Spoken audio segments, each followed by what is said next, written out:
High, কেমন আছো তোমরা সবাই? আমি তো বেশ ভালোই আছি। আর আজকে রবিবারের সকালবেলা বেশ ভালোই কুয়াশা হয়েছে। আমার বর আর আমি ঠিক করেছিলাম রবিবার দিন ক্ষীরাই যাব। আর যেমন ভাবা তেমন কাজ, সকাল সকাল বাইকে করে দুজনে বেরিয়ে পড়েছি ক্ষীরাই যাব বলে। নেমেই ফার্স্টে আমি এরকম একটা হেয়ার ব্যান্ড বানিয়ে মাথায় পরে নিয়েছিলাম, যেটা ক্ষীরাই এলে কিন্তু সবাই পরে, আমারও বেশ ভালো লাগে তাই আমিও একটু পরে নিয়েছিলাম। ক্ষীরাইতে এই 2-3 মাস কিন্তু মেলার মতো হয়, অনেক লোকজন হয়। আর এই ট্রেন লাইনটা দেখতে পাচ্ছ, এর ঠিক নিচে কিন্তু মেলাটা বসে। চলো তোমাদেরকে এবার ফুলের বাগানটা একটু ঘুরিয়ে নিয়ে আসি। শীতের যে ফুলগুলো আমরা প্রায়শই দেখে থাকি, সেই সব ফুলগুলো কিন্তু তোমরা ক্ষীরাইতে একসাথে দেখতে পাবে। আমার তো দারুণ লাগছিল। আসলে প্রত্যেকেরই আমাদের ফুল ভীষণভাবে ভালো লাগে, আর ফুল দেখে তো চোখ সরাতেই পারছিলাম না। এখানে নানান রকমের ফুল রয়েছে, তবে গাঁদা ফুলের পরিমাণটাই একটু বেশি। এই জায়গাটা মেনলি যেখানে মেলাটা হয় সেখানে কিন্তু গাঁদা ফুলটা বেশি রয়েছে।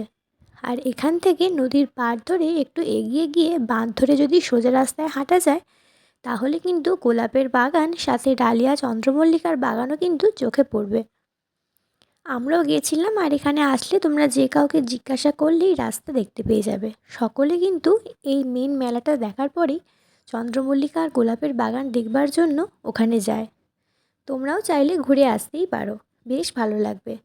তবে এখানেও চন্দ্রমল্লিকা রয়েছে। কেমন লাগছে ভিডিওটা তোমরা অবশ্যই জানিও। তবে আমি তোমাদেরকে বলবো, জানুয়ারি মাসের মাঝের দিকে বা শেষের দিকে কিংবা ফেব্রুয়ারি মাসের দিকে যদি তোমরা ক্ষীরাই বেড়াতে আসতে পারো তাহলে ভালো হয়, কারণ এখনও পর্যন্ত সেরকমভাবে ফুল ফোটেনি। আমরা ওদের কাছে জিজ্ঞাসা করেছিলাম, যারা এখানকার কৃষক, তারা আমাদেরকে বলল পাঁশকুড়া যে বন্যা হয়েছিল তার কারণেই কিন্তু এবছর ফুল ফুটতে একটু দেরি হয়েছে। তোমরা দেখেই বুঝতে পারছো এখনও অনেক ফুল ফোটা বাকি রয়েছে, তাই ফেব্রুয়ারির দিকে বেশ সুন্দর ভরা ফুল পেয়ে যাবে। এই হচ্ছে গোলাপের বাগান। বেশ লাগছে তাই না? বেশি গোলাপ ফুল হয়নি, আর যেগুলো হয়েছে সেগুলোই একটু তোমাদের সাথে শেয়ার করলাম। আমার তো বেশ লাগছিল।